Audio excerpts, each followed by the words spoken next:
Some men fall apart when their world collapses. Me, I made coffee. I sat at my kitchen table in Ann Arbor, Michigan, on a Tuesday morning in March 2020, and I brewed the strongest cup of coffee of my life, because I needed something to hold on to, and my dignity wasn't cutting it anymore. My name is Clifford Page.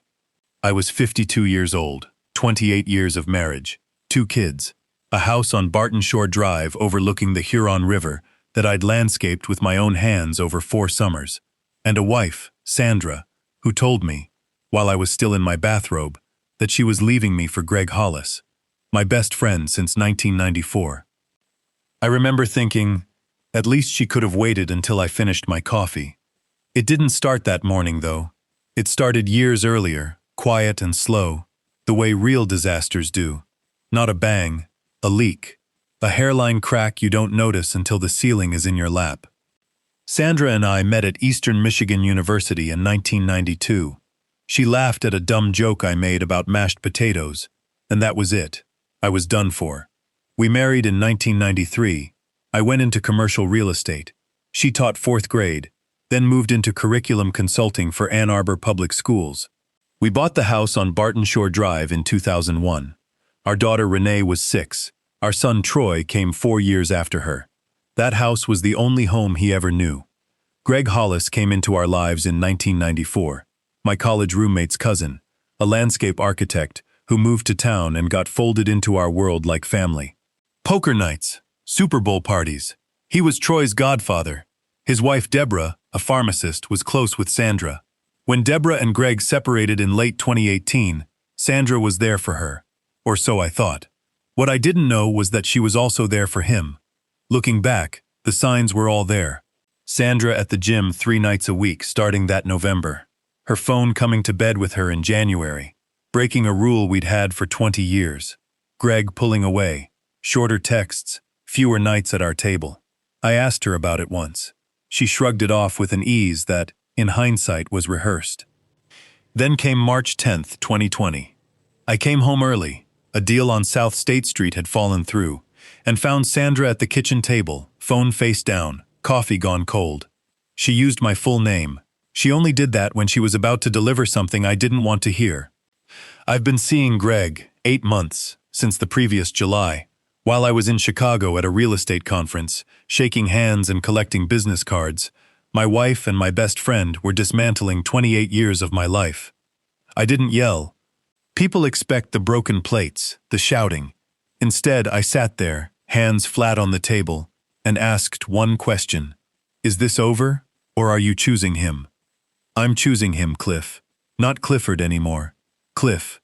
Like we were already strangers. She was gone within the week, off to Greg's rental on Maiden Lane. I sat alone in that house and tried to remember how to breathe. But 2 phone calls I made that weekend would end up changing everything that came after. The first was to Renee. She picked up on the second ring, and when I told her, the silence lasted 4 seconds before she said, "I'm coming home." She was there by Saturday. Troy drove in from campus that night.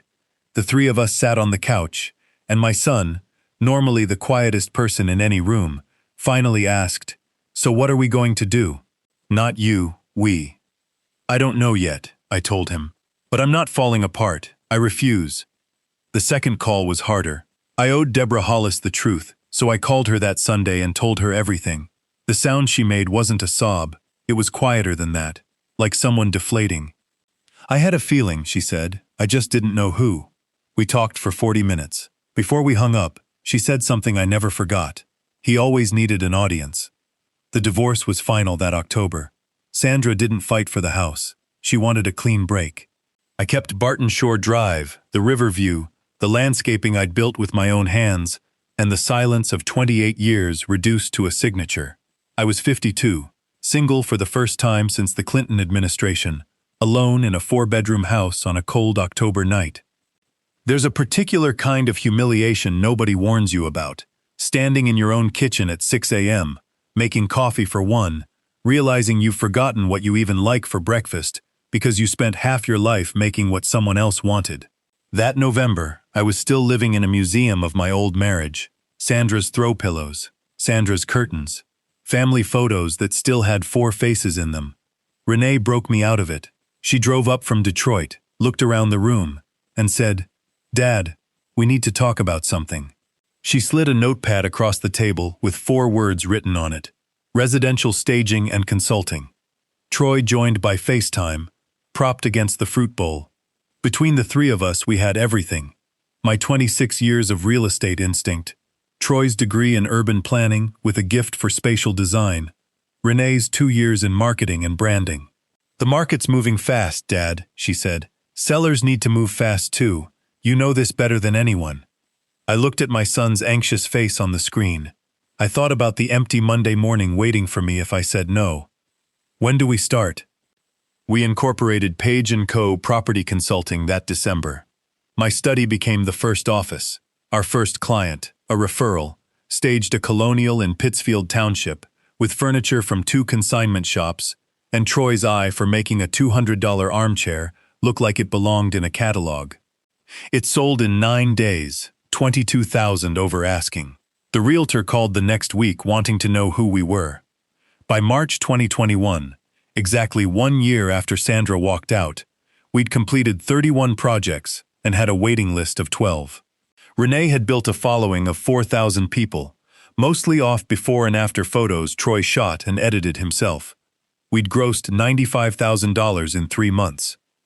I sat at that same kitchen table where Sandra had chosen Greg, looked at our first quarterly numbers, and felt something I hadn't felt in over a year. Pride. It wasn't a clean climb. We lost a 10-home development contract to a bigger firm out of Southfield, $40,000 gone. Troy went quiet for 2 days. I drove out to the Arboretum and sat by the river thinking about quitting. Instead, I came home and told them we were launching virtual staging, digital transformations for out-of-town buyers. By summer, it was 30% of our revenue. Meanwhile, word trickled back about Sandra and Greg, the way it does in a town where every social circle overlaps. Greg's landscape firm was struggling. He hadn't pivoted to residential work fast enough after the pandemic gutted his commercial clients. Sandra had left her consulting job for reasons nobody explained to me. Then, in September 2021, she called. I stared at her name for 4 rings before answering. Clifford. Still the full name. I heard about the business. It sounds like it's going well. A pause. Things are a little tight on our end. I was wondering if you knew of any work for Greg. Sandra, I said, level and calm. I'm not going to help you find work. I'm not going to help Greg find work. I genuinely wish you both no harm, but what we had is over. And I'm building something with our children now. That's where my energy goes. She was quiet, then said, I know. Just take care of yourself. I hung up. Renee had heard the tail end from the doorway. You okay? Yeah, I told her. I really am. By the close of 2021, we'd grossed $380,000, moved into a real office on Eisenhower Parkway, and hired our first 2 employees. At our year-end dinner, Renee raised her glass and toasted to Dad, who decided that being knocked down wasn't the same as being knocked out. I looked at my kids, 26 and 24, and thought, this is the part Sandra doesn't know about. This is what she walked away from. 2022 was the year it stopped being a side project and became a company. We expanded into 3 more counties. Troy hired more designers. Renee built a proprietary client intake system. I moved almost entirely into business development, using 2 decades of real estate relationships to land contracts smaller staging firms couldn't touch, including a $210,000 deal with a Dexter developer to pre-stage 14 new townhomes. Around the same time, word came that Greg's firm had quietly dissolved.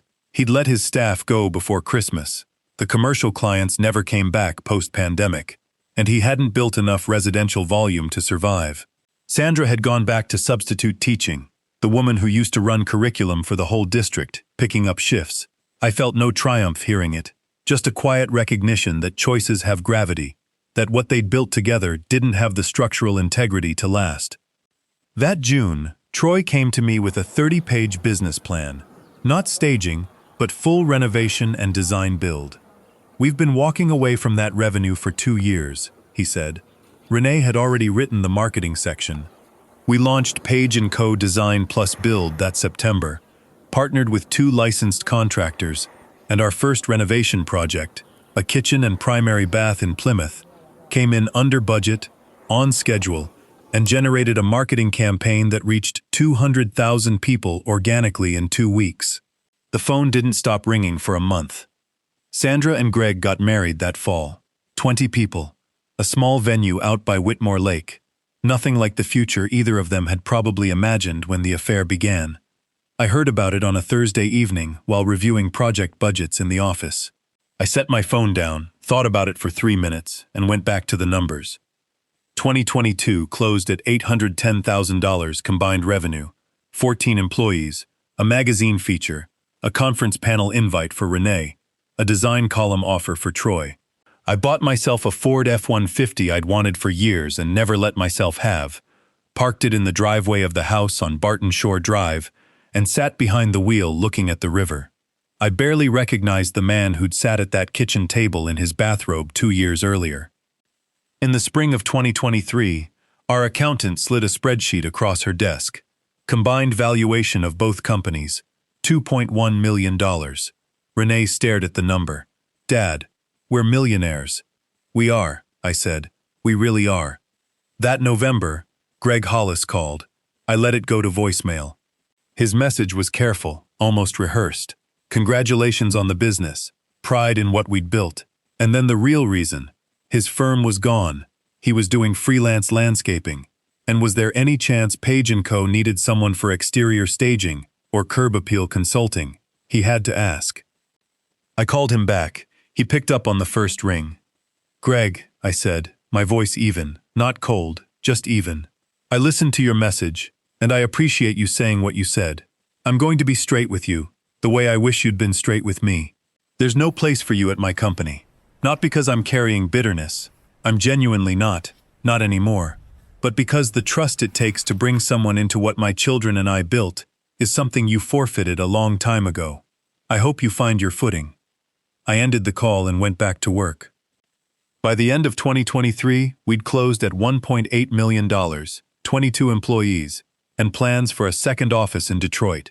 That January, Troy and I flew to a design conference in Chicago, ate deep dish, walked the Riverwalk in the cold.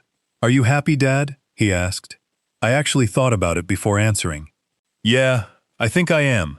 She doesn't know what she walked away from. She made her choice. I made mine. Mine turned out better. He laughed. A real, full laugh. "I'm 55 now. Sandra and Greg, from what I still hear through people who move in those circles, are not thriving. The marriage that began with betrayal never had the foundation to hold up under real pressure.